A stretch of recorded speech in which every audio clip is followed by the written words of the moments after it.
Hi, ನಾವಿವತ್ತು try ಮಾಡ್ತಾ ಇರೋದು ಇನ್ಸ್ಟಾಗ್ರಾಮಲ್ಲಿ ತುಂಬಾ ವೈರಲ್ ಆಗಿರೋ ಜಪಾನೀಸ್ ಚೀಸ್ ಕೇಕ್ನ ಟ್ರೈ ಮಾಡ್ತಾ ಇದ್ದೀವಿ ನಾನು ನನ್ನ ಫ್ರೆಂಡು. ಬನ್ನಿ ಹೇಗೆ ಮಾಡೋದು ಅಂತ ಹೇಳ್ತೀನಿ.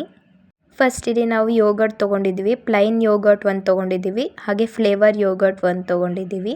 ಈಗ ಯೋಗರ್ಟ್ನ ಒಂದು ಬೌಲ್ ಇಲ್ಲ ಒಂದು ಏರ್ ಟೈಟ್ ಕಂಟೈನರ್ ಇರೋ ಬಾಕ್ಸಿಗೆ ಹಾಕ್ಕೊಳ್ಳಿ.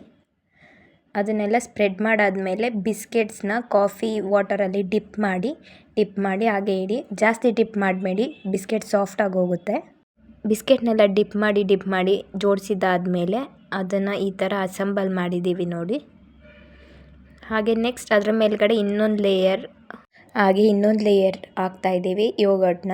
ನೀಟಾಗಿ ಸ್ಪ್ರೆಡ್ ಮಾಡಿ ಇದನ್ನು ಅಪ್ ಟು ಒಂದು 6 hours ಫ್ರೀಝರಲ್ಲಿ ಇಡಬೇಕು, ಇಲ್ಲ ಓವರ್ ನೈಟ್ ಆದರೂ ಇಡ್ಬೋದು, ನಿಮ್ಗೆ ಕಂಫರ್ಟಬಲ್ ಬಿಟ್ಟಿದ್ದು. ಬಿಸ್ಕೆಟ್ನ ಪೌಡರ್ ಮಾಡಿ ಡೆಕೋರ್ ಮಾಡ್ತಾಯಿದ್ದೀವಿ. ನೀವು ಬೇಕಾದರೆ ಕೋಕೋ ಪೌಡರ್ನು ಯೂಸ್ ಮಾಡಿ ಡೆಕೋರ್ ಮಾಡ್ಕೋಬೋದು, ಇಲ್ಲ ಹಾಗೆ ಬೇಕಾದರೂ ತಿನ್ಬೋದು. ನಾವು ಅದನ್ನು ಓವರ್ ನೈಟ್ ಇಟ್ಟಿದ್ವಿ. ನನಗೇನು ಅನ್ನಿಸ್ತು ಅಂದರೆ ಫ್ಲೇವರ್ ಕರ್ಡ್ ತೊಗೊಂಡ್ರೆ ಬೆಟರ್ ಆಪ್ಷನ್ ಆಗಿರುತ್ತೆ. ಪ್ಲೈನ್ ಕರ್ಡ್ ಆದರೆ ಸ್ವಲ್ಪ ಹುಳಿ ಫ್ಲೇವರ್ ಅನಿಸುತ್ತೆ.